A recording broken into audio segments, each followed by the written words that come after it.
Greetings, I'm Daniel Foor, or Obaluaye, and I'm here with a friend, elder, and teacher in traditional Yoruba ways, Nathan Lugo, Oloye Aikulola and Dr. And Oloye is someone who's been steeped for 3 decades in traditional Yoruba wisdoms, and he's someone that I trust as an advocate for honoring Yoruba people and culture.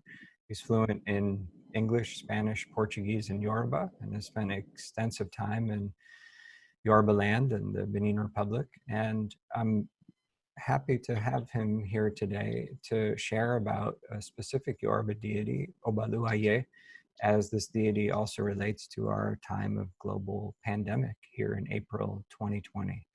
So with that, I would say welcome to you, Oloye, and I would be interested if you would be willing to invite in our listeners with a prayer, knowing that the language itself carries such importance and meaning for these kinds of conversations. Thank you, Papa Wale Aboru Aboye. Wato. Aku Dede Woye. In this moment of pandemic that we're experiencing as human species on this earth, I feel it's an opportune moment to honor that which is associated with healing the human body and our earth. And I pray in the name of Olodumare, all the Irumale, all of the ancestors, those that are directly related to us, those that were here before us, that they may support us in our endeavor to continue to find healing amongst us, to heal our environment as well. The Ifa Owonimeji, Ifa speaks about paying homage to all that's existed in order to gain their support.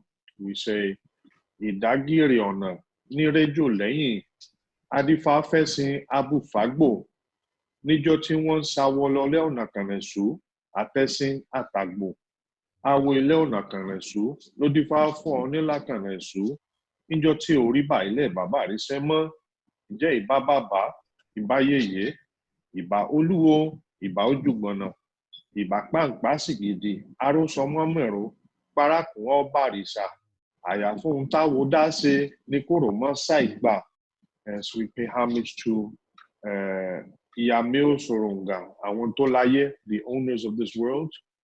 We pay homage to Ila Ogere, Afokoyeri, the earth itself, who uses hoe blades to comb her hair in reference to tilling the earth. Pay homage to my own mentors, my own initiators, my Oluo, my Ojubana, my Yanifa, Babalosa, Iyalosa.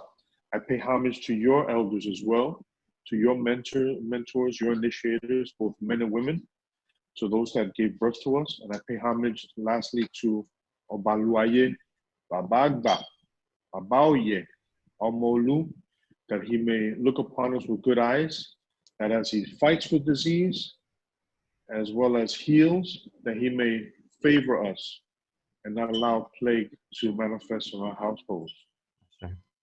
So I'm hoping, Oloye, you could give a bit of context for folks new to Yoruba culture about the existence of the tradition and Yoruba people in West Africa, as well as the presence of Orisha traditions in different forms in the Americas. So just a little bit of overview and context before we dive in more specifically. Well, the Yoruba people are a large ethnic group in West Africa that speak a living language of close to 30 different dialects.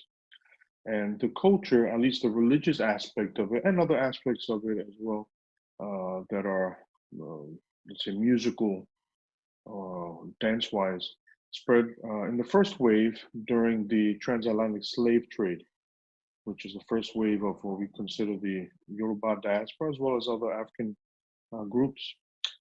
During the fall of the Oyo Empire, which was towards the end of the 18th century, large waves of Yoruba people were enslaved and brought over to countries such as Cuba, such as Brazil, Trinidad and Tobago.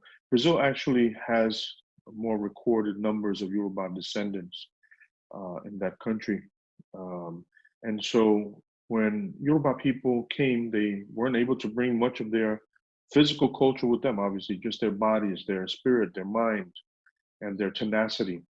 And so they brought over the traditions and recreated as best they could. At the same time, they were forced to speak European language such as Portuguese or Spanish or English. So they were able to maintain remnants of the Yoruba language in a liturgical sense. In addition, they were exposed to other African ethnic groups as well as Catholicism, which was the religion, the main religion of the colonizers. And so they developed other expressions of Orisha, which today can actually show you the exact point of origin of these developments. Once you learn about Candomblé and various other African-based religions in Brazil, you start to understand some of the symbolisms, the material culture. You can recognize it for what it is. Likewise, Cuban expression Orisha and Trinidadian. And in Yoruba land, obviously the tradition did not die out, although they experienced their own colonialism and colonialism today. But each of the various subgroups of Yoruba people have maintained their dialects as well as their unique contribution in terms of culture and spirituality. The Yoruba religion itself is very much attached to place, so that we have a vast array of deities. Not all deities are worshipped in every region of Yoruba land. Some deities are associated with specific towns, specific lineages. So everywhere you go in Yoruba land, you're going to get a different kind of feel for the practice. Mm-hmm. Great. Well, let's dive in about the thing that motivated me to reach out to you in this time of pandemic. And as a practitioner, also of traditional Yoruba ways, I appreciate that there is a deity that speaks very specifically to infectious disease. And like, I know who I want to talk to about this. And so could you help our listeners to just have a context for the deity, the Orisha, if deity is the right word, of Obaluaye? Yes, Obaluaye Iba. Iba Obaluaye is a beautiful deity. He's very strong, male deity in the Yoruba culture, who heals but also fights with disease. He's a deity that we call upon for healing, but also to grant us victory over adversaries and tribulations. We believe he's closely associated with Eshu, as well as the Iyami. Iyami are the powerful mothers, if you will, that Olodumare, the supreme being, put in control of this world as its checks and balances. So he has a big role to play in terms of ensuring that people are doing what they should be doing in terms of being good human beings. He's also someone that can empower us in order to be protected from negativities. So he can keep all the ajogun or the negative forces at bay for us in our homes. One of his main symbols is the African or West African broom. We call it shashara. So there's some other deities I found out that also have use of the broom, deities that are related to Obaluaye, or we can consider them as expressions of the same kind of idea within other cultures in West Africa, such as Shakpata. I also found that in Hinduism, there's a deity, a female deity, that also uses a broom that's a similar shape to Obaluaye, and she's also related to disease, specifically smallpox. Obaluaye was associated primarily with smallpox when that disease was part of the human experience. So he was very much feared. Even to today, people fear and respect him. But unfortunately, aggressive evangelism has attempted to demonize him because of that association with disease. But our Orisha are about nature itself. if you will. So disease is a part of that. It's part of a process of life here on this earth. And it has its benefits because, for example, Obaluaye is also associated in a sense with inoculation, where you're exposed to a little bit of the disease and your body becomes stronger because of it to fight it off. Mm-hmm. As a matter of fact, during the times of smallpox pandemic, it was believed that Obaluaye priest knew the secrets to how to inoculate, and that eventually that medical treatment got learned by Westerners. And so Obaluaye teaches, healing through exposure to it as well. While we're here, I don't know if I would be asking, is that your take, or would it be consistent with the way that infectious disease is sometimes understood from a Yoruba traditionalist framework, that something like a global pandemic is a kind of homeopathic or inoculation in a bigger sense, or that, not to read too much into what's happening, but is there anything you could say in that vein that you were just exploring about how we can frame what's currently happening? So Obaluaye uses disease as a tool, as a weapon.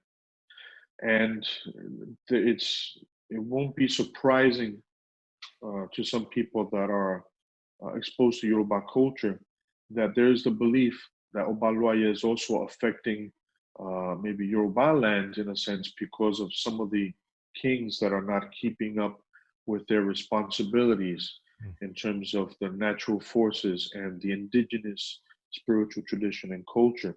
So there is that belief, although again, we don't want to read too much into it. But I personally feel that nature has a way of cleaning itself up and reminding us that we're members of the living creatures here on this earth that leave an impact, both positive and negative. Unfortunately, that impact has been overwhelmingly negative. It's affected plant and animal life and other aspects. So in a way, Obaluaye, his presence and showing his importance once again, although he's always been there, is we need to pay close attention to that, I feel. And even if we don't read into it, but at least take the lesson learned and implement it in order to improve how it is that we interact with the physical world as well as the spiritual world, but mostly our other brothers and sisters in other species, if you will. Is there anything we could glean from looking at the etymology, the meaning in Yoruba of the name or names of this deity? Sure. Well, Obaluaye is one of the, I guess, gentler names. We avoid some other names because they're considered strong, and they are actually associated with strong pandemic and disease. Obaluaye means king who is lord of the world. And so that's a name, an honorific name to give him respect. And we also call him Babagba, which means elder, elder father. Babaude, father of the town or the outside. Babauye, which has a deeper etymology. So we call him these names in order to get his favor and not his wrath. Although he may be associated with disease, both for fighting as well as for healing, Obaluaye is also popular in Yoruba culture, so that people that are seeking to become great individuals that leave an impact in life, they may become devotees of Obaluaye. People that want to be healers, that want to heal whether in medical sense or herbal, Obaluaye is one of the deities that one can attend to be successful in that realm, in that vocation. And Obaluaye can bless individuals with prosperity as well as victory over adversaries to be successful in one's life. So one interesting thing about the popularity of Obaluaye in the Yoruba culture in general is that he doesn't like whistling. He strange noises with the mouth or whistling in general. We believe that around noon as well as around midnight, that it's considered spiritual taboo to whistle out in the open. And so if anyone goes to Yoruba land, Nigeria or Benin Republic, and people have to call attention to someone at a distance, you notice that they won't whistle. They'll do a kind of sound with the mouth, almost like a kissing. But whether people are Christian or Muslim, they still abide by that practice because it's believed that by whistling you incur his wrath or call some of his entities that are like his warriors. So Obaluaye, whether people like it or not, they're engaging in honoring him.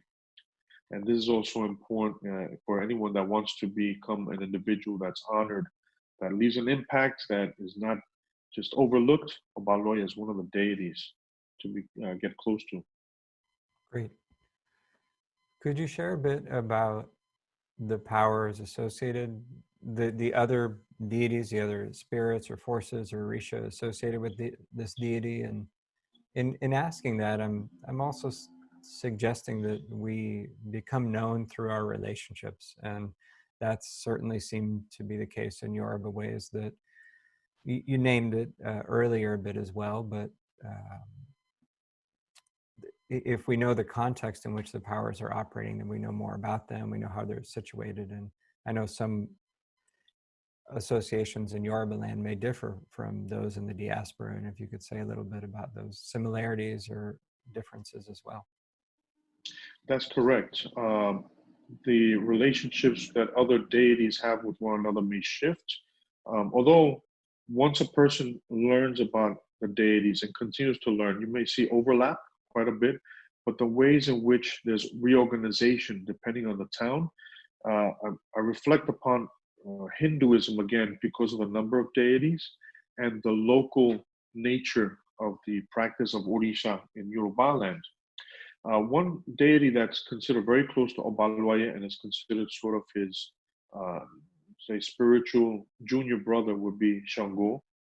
So much so that when we propitiate Obaluaye, we often offer to Orogbo to Shango beforehand, at least in Oyo, where I received my Obaluaye shrine from the chief priest of Obaluaye there. So Shango is important because they're both kind of strong, hot deities that are warriors, if you will. I mentioned earlier Eshu, as well as the Iyami. Eshu is the one that can control all of the Ajogun, all of the negative forces. Not that they're his friends per se, but that he can control them. That is the role that he was given by the Supreme Being. And Obaluaye is also strongly associated with the Iyami, again, those that rule and own this world, the checks and balances. Obaluaye can also have relationship with other deities depending on the region. Some areas will say Logwende is involved, but Obaluaye is their elder, is the eldest brother of them all. You mentioned earlier that in Oderema, there's an association with Yamaja, which reminds me of, we mentioned earlier that in the Cuban tradition, a lot of people that get initiated and that are, let's say, children of Obaluaye, if you will, they won't get initiated directly to Obaluaye, at least in many cases, but they'll initiate the person to Yemanja, and the person will receive Obaluaye at the same time. And Obaluaye, I was taught, favors women. He takes good care of his wives. He considers them all his wives. So he lavishes them with prosperity, with children if they're seeking pregnancy, victory over adversaries, success in business. So women are also, at least as human beings, are closely associated with Obaluaye as his worshippers and devotees. And there's other associations as well there. Great. From your lived time on the ground, just sharing space and food and conversation with priests, women and men of Obaluaye, is there anything that any stories that stand out, or any things that you can say without generalizing too much about the sort of temperament or personality or what you've experienced from those ritual spaces in a lived way? Well, Obaluaye, like I mentioned earlier, is considered very hot. Interestingly, though, we try to invoke always his cool side. So if and we use a lot of euphemism. So sometimes we may refer to Obaluaye as Ile Tutu, which means cool earth, invoking coolness as opposed to what he represents, which is heat. So red cloth is a part of his worship, principally Aso Osun. Aso Osun is camwood dyed cloth. In fact, there's an Odrifa that Oyakupadaba that mentions Alasosun, which is a reference to Obaluaye. And Ifa teaches us that Padagbakpabo Adifa fun Alasosun. Iraye lai niku. Iraye ogbo kese kese. Ebo woni ko wa se o si gbe mo nbe orubo. Ko momo wa mo Alasosun. Akparo nke Alasosun. Hammer. And so that area talks about the use of red cloth, but specifically camwood dyed cloth. And so his nature is hot. He also has connection, which reminded me within this verse, he has a strong connection with Egberu, which are also known as Aragbo or Ire or Lere. And Egberu are one's comrades in the spirit realm. Not necessarily ancestors, but all of us have kin, sort of friends, just as we have here on earth. We have a society, a group of friends, spiritual mates in the spirit realm. So Obaluaye also has a lot to do with that, as well as going over or passing through the threshold a bit easier in terms of trance. When we think of people in Yoruba land that have the ability to manifest Orisha in their body, Obaluaye is one of the strong ones.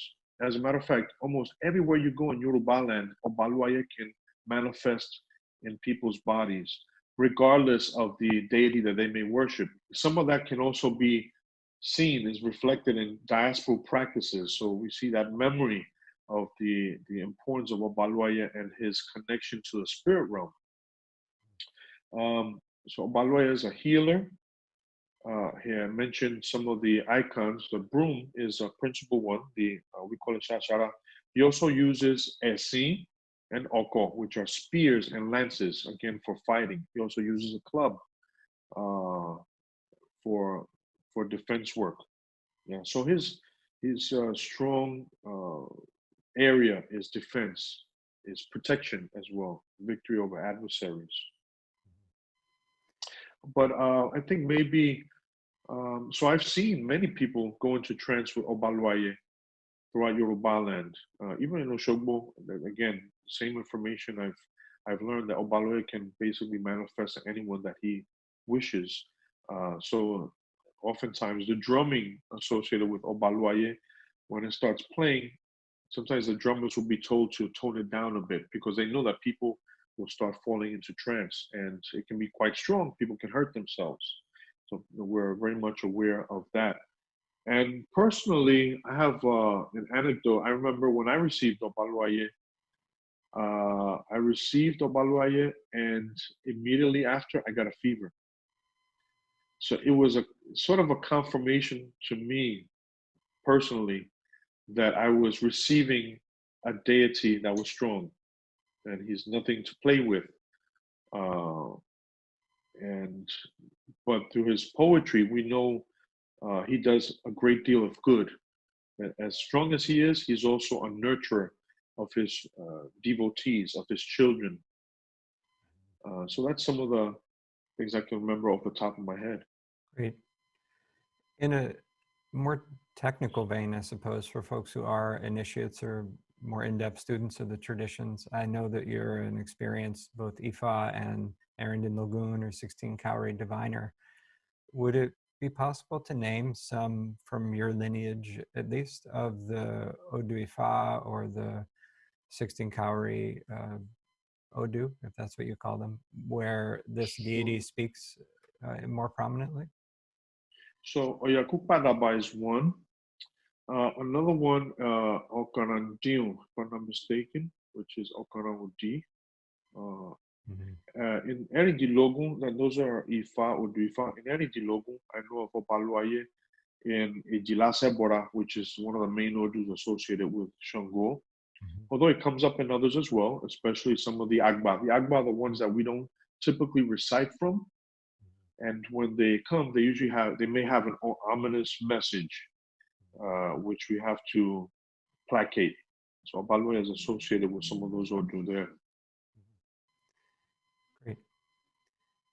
I want to underscore something you were speaking to earlier, because I feel like it's important for people to appreciate, which is, for one, the racist, colonialist maligning of these, what I view as more holistic, ecological, balance-oriented frameworks within Yoruba tradition. And then including in that also some of the erasure of Yoruba voices and peoples, even at times from practitioners in the diaspora. I'm not saying that's most of the people or most of the time, but could you speak to some of those cultural respect and mindfulness concerns, including as they might relate to this particular deity? Yes, I mentioned earlier the vilification of Obaluaye. He's just one of various deities that Christians or foreigners, when they came into Yoruba land, as well as other African cultures, one of the deities that they used to help them spread their message of what's divine and what's evil. Obaluaye was one of them, as well as Eshu, as well as the Iyami. And till today, even it's affected the Orisha community in general, in the sense that although there's always been a fear or kind of a healthy fear and respect for Obaluaye throughout the Orisha community, I've noticed some people may not even want to associate much with Obaluaye, may not want to initiate to Obaluaye because there's this deep-seated kind of aversion, if you will. Same happens with Eshu. People get bullied if they come from Eshu families and they bear a name related to Eshu. Children, adults, adolescents poke fun at them. And so they may use, luckily Yoruba people have various names. So sometimes they can get out of it by using another, maybe Abrahamic name they may have received from members of the family. But it's very real. We see this portrayal of negativity in Nollywood as well. Nollywood has been very irresponsible when it comes to portrayal of African indigenous spirituality. So while colonialists came and strategically demonized various deities within African cultures, now Africans themselves that are evangelized and have a hatred towards indigenous spirituality are continuing that vilification, and it's generational and it's very deep-seated, so much so that people will be shocked to see how many Africans actually hate their indigenous spirituality and believe that Abrahamic religions actually civilized them, and they're happy for being introduced to foreign religion. Unfortunately, this narrative gets used quite often amongst diaspora Orisha traditions because of a sense of competition, one-upmanship, you name it. Some people say it's economic, some people say it's ego, but the fact of the matter is they may use it to their benefit, to their advantage, to speak disparagingly of sources of Orisha religion in the world, which is undoubtedly within Yoruba land. So unfortunately, people engage in using it as a weapon. They're passing the potato over to each other. And so the conversations get really heated. There isn't a lot of objectivity. And we have to constantly remind people of what the dynamic that has happened both in West Africa as well as the Americas. So in one area we have colonialism. Another area we had the transatlantic slave trade, which affected both sides. And we have today in Brazil and in West Africa and other areas of Latin America, we have strong evangelical Christianity, principally from the United States American style that has spread throughout the world and is oftentimes demonizing African-based religions. So it's something that has to be at the forefront of the conversation. We know that Orisha tradition is very closely linked to nature. but even Orisha people have needed advocacy work for bodies of water, for our forests, because it's gotten out of hand. And so I'm glad that this conversation continues to take place. Hopefully it'll be steered in a more healthy direction. But I'm glad to be a part of it because it's something that's very necessary. Great.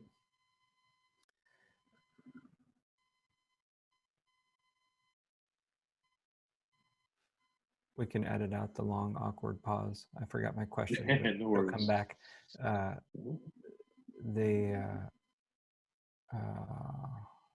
I really did space it. I remembered. Okay.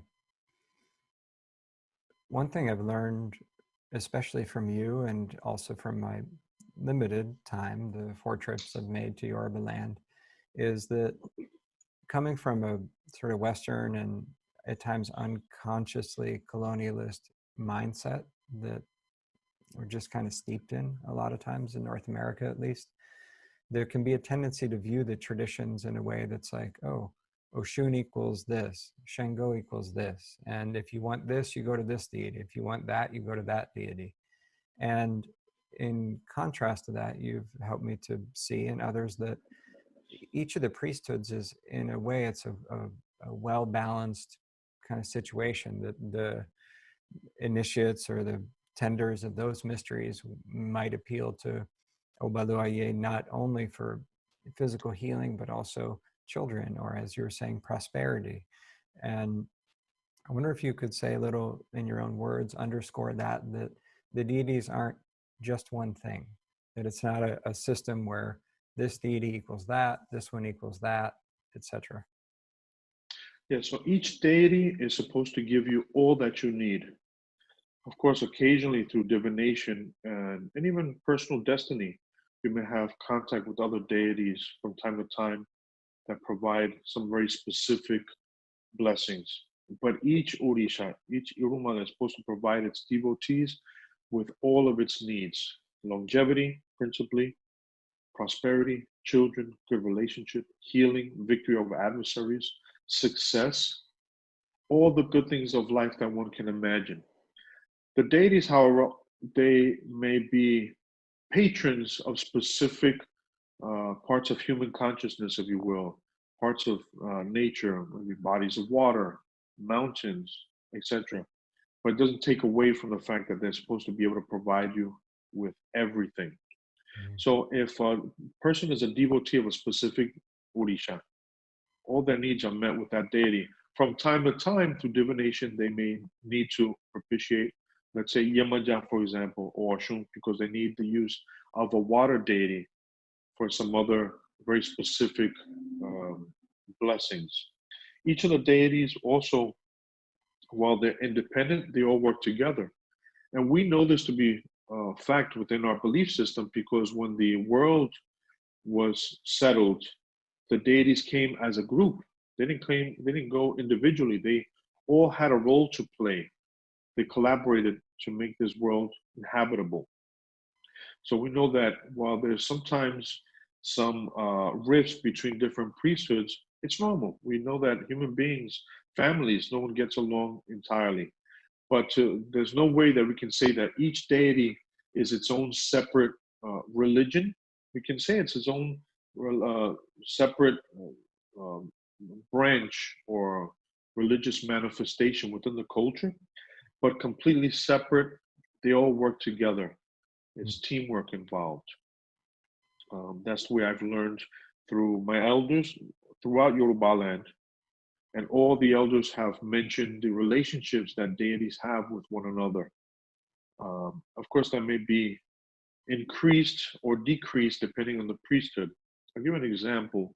Among Osain devotees and priests, we know that there's a relationship between Osain and Egungun, for example. So much so that the grove of Egungun is called Ilesain, which means the home of Osain.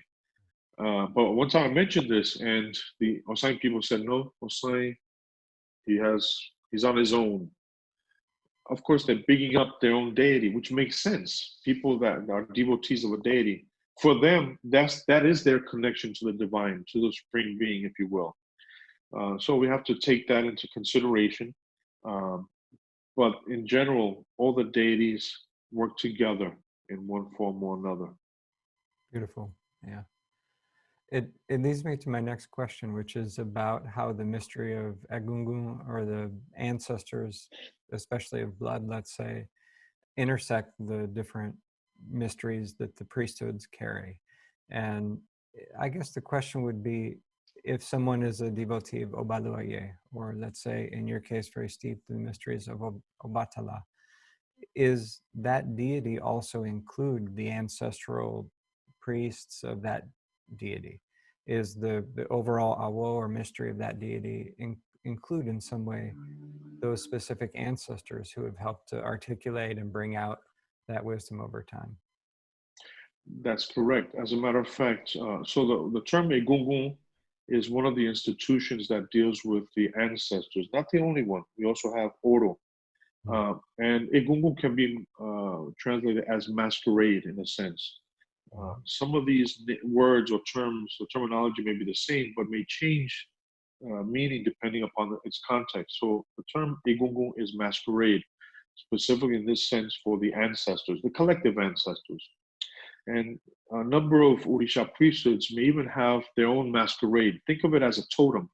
I often like to explain it for those that are football fans. You know, football teams have a mascot. The mascot represents the entire team as well as its fans.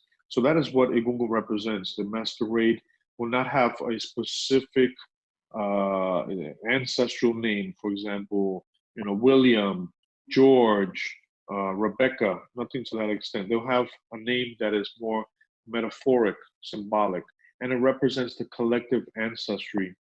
So some priesthoods may also have a masquerade that will represent the entirety of that priesthood or vocation. For example, Layewu, which is Ode, which is the masquerade of hunters, will often have that. And they'll have horns, antelope horns, as well as pelts, you know, various hides of, let's say, antelope decorating the body, in addition to cloth, which is usually what's used for the masquerade costume. So then all the Orisha intersect in one form or another. As a matter of fact, our own elders within the tradition, when they pass, they become ancestral. They become our mothers and fathers, if you will, within the practice. We refer to past priests and priestesses as alaseku, those that did it and passed it on, that pass it on to our hands, if you will. And sometimes during divination sessions, if we have to propitiate, give offering to our mother or father in the spirit realm, sometimes people may even ask, is it one's biological mother or father, or is it our spiritual mother or father? Because if we're initiates, we definitely have mothers and fathers within the tradition. And we also believe that the deities sometimes reincarnate within the generations. Obaluaye is a good example. Some people will say that Sankmana is the true Irumale, the one that descended from heaven, the spirit being, whereas Obaluaye represents one of the manifestations, human manifestations of the deity. This is what some Obaluaye priests will say. But it all becomes part and parcel of the larger collective. Great. Is there anything else on your heart or in your awareness that you would want folks to know, to just have a bit of an understanding and appreciation for this particular deity and his larger cultural context in Yoruba ways? So Obaluaye, for me, he represents, again, the checks and balances, and that is also why he's associated with Eshu and the Iyami. And you know, the deities, they ensure that humans are doing their part. So I want people to be reminded, whichever religious or spiritual or non-spiritual affiliation they may have, to be reminded that within our tradition, we're taught to be responsible as human beings. Regardless, we should play our role as best as we can to protect nature, protect one another, heed the advice. It's when we have issues like this, it's not a game, and our role is important in protecting ourselves as well as those near us, our kin. And for those that do practice Orisha, there are some good things that can be done in addition to, scientific medical treatment or prevention. We also have spiritual prevention, and something can be so simple as offering to Obaluaye even without his shrine. We're taught through generations of practice that a container, let's say a calabash or a clay dish of palm wine, can be set out to Obaluaye outside in front of our home, in the lawn or near the front door, or even in the backyard in the open space to Obaluaye, so that we can cool his nature, so that as he passes through, he can receive a cooling agent and be gentler within our homes so that we don't experience disease. And anything counts. We also offer palm oil from the oil palm tree, is also one of his most important cooling agents. And for those that would like to prepare something cooked, if you go to the Goya section in the international part of aisle of any supermarket, you're going to have what's called maíz trillado, or hominy or cracked corn. Get the white variety, and you can put it in a pressure cooker with about double the amount of water. Even the package, you can basically just use half if you want, because if not, it'll be quite a bit of food. And you set it to cook maybe an hour, 30 minutes on the pressure cooker. And then you can use one of these mashers for making mashed potato, or even for the refried beans. They sell them in the grocery stores. And you basically kind of make it, mash it or puree it in a sense. So it's a porridge, a thick porridge.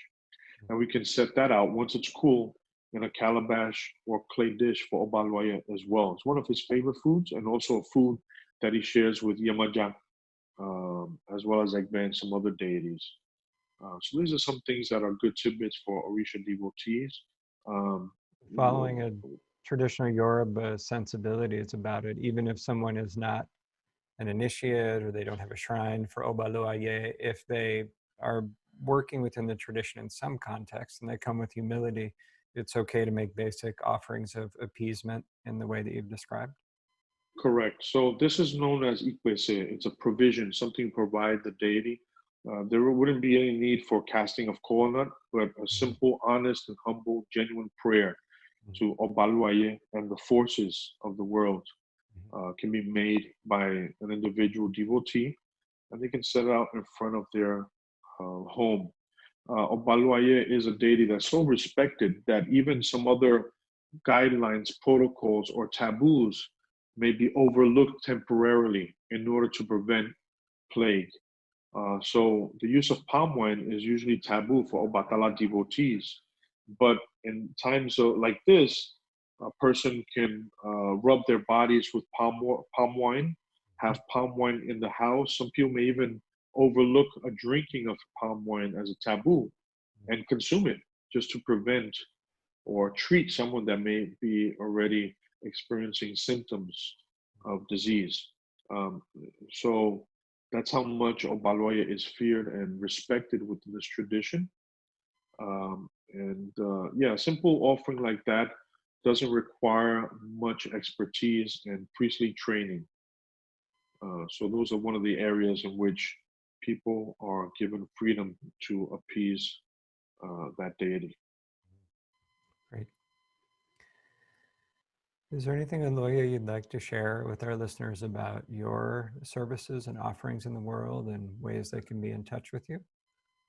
Sure. Well, again, advocating for Orisha tradition, helping to protect it from the onslaught of aggressive evangelism is what I do, and also uplifting West African practice of Orisha. As you know, Orisha traditions from the diaspora have really dominated the narrative, have controlled what Orisha is and and the view that people give it, as well as the aesthetics, whether visually, artistically, dance-wise. So I'm trying to always showcase West African practice um, from Yoruba land, which is where Orisha started in the world in the first place, and also giving African imagery to the deities, because unfortunately, speaking of colonialism, we've also had unfortunate whitewashing of a number of the deities. And people sometimes even defend it, even people of clear African descent or close African ancestry will defend some of the imagery that is being portrayed of the deities. But my experience within Orisha tradition in Yoruba land is that folks, devotees, priests are very open about all groups of humans practicing and worshiping Orisha if it fills them, if they feel calling. But it doesn't, I don't think it should come with the audacity for people to change the view or the practices. I think, Africa is the origin of humanity. And in the same token, if we look at Catholicism and some other religions, they may have, for example, black virgins, and people don't have any issues with that. So why should portraying the deities as African-bodied beings, that shouldn't affect the fact that humanity is beautiful in all of its diversity? So I think we as Orisha devotees have a great responsibility to ensure that the African origin of the spiritual tradition and way of life that we practice is not obliterated, is not erased. And so I play a role, and I've been doing that ever since I got into this tradition, because it's something that's quite visible. I mean, it's not something that's hidden. It's quite, we can see it in everything, in discussions that people, and even people, let's say gaslighting, when we mention these areas, it's a very real problem. So that's one area I do in terms of advocacy. I am a diviner, so I provide divination services in both Erindilogu as well as Ifa. And I also perform initiations with my community, both in Yoruba land as well as community members here in the States, Brazil, Cuba, Spain, other areas. And I teach the culture. I teach about the living Yoruba culture, Yoruba language, and I also prepare priests. I have students that I'm preparing in the priestly realm so they can be able to also provide spiritual services and healing for others. So that's some of the work that I do. Great. And we'll include your website in the follow-up on the conversation. And I want to make sure that, because I didn't earlier, do you want to say your website now, actually? Sure. So my current website, I have two. One is, the former one is www.bawoniyi.com. Bawoni is GBAWONIYI.com. But I have a more updated website. It's www.olorisha.com. Olorisha is OLORISA. So people can read some articles, see some photographs, and also contact me through there. I haven't been really focused on my website recently because I've had a move, I've purchased a home, and of course we've all been busy with this pandemic. Sure. But folks can contact me there if they have Great. any questions or interested in maybe a speaking engagement or even classes. Great. I want to make sure, because I didn't earlier, to name my own primary teacher and elder is Oluwaye Adesanya Boyade of Oderemo and Ibadan also. And so a respect and appreciation for Oluwo and his support of our practice and lives here. And thank you again, Oloye, for your support of our path and our education in the tradition. We're grateful for it. And I wonder if, to complete, you would be willing to offer any kind of prayer or perhaps a relevant Odu Ifa or anything that brings the spirit and energy of the language present for our listeners. Well, and again, in terms of paying homage, we have a verse in the Ifa Ogundare, where Ifa says, Okunsun nare nare, Osasu legbe legbe, Arayin raye, Arasan rasan, Omi ori ọ̀tá ò dúró, àwọn àgbà mọ́lé, wọ́n wò gbẹ̀yìn ọ̀rọ̀, wọ́n rí pé òṣùwọ̀n mọ́, wọ́n wá irunmú dímú, wọ́n wá irùngbọ̀ndí àpínpínpín, adífáfàṣẹṣe tí so lórí orò láyé, abùfàṣẹṣe tí so lórí orò níwàrún, ǹjẹ́ bàbá ẹni àṣẹṣẹ ẹni, iye ẹni àṣẹṣẹ ẹni, orí ẹni àṣẹṣẹ ẹni, ìkìn ẹni àṣẹṣẹ ẹni, Elédùmarè àṣẹṣe, a ó bọ àṣẹṣe olówó, àṣẹṣe là ó bọ káwọ tó bòrìṣà. So in this verse it mentions àṣẹṣe or ìṣẹ̀ṣe. They're both interchangeable depending on region. And ìṣẹ̀ṣe or àṣẹṣe is that which came before us, our progenitors that gave birth to us. And it shows us clearly that our parents, the language, the culture, the spirituality, everything is interconnected.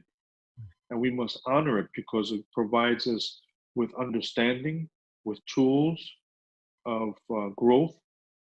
So much so that even language, if one wants to delve into Orisha tradition, the language is an unavoidable aspect of it. So we have so many verses of the Odu Ifa as well as the Odu of Dilogo of 16 cowries. At least within Oyo dialect speaking area, people recite full verses.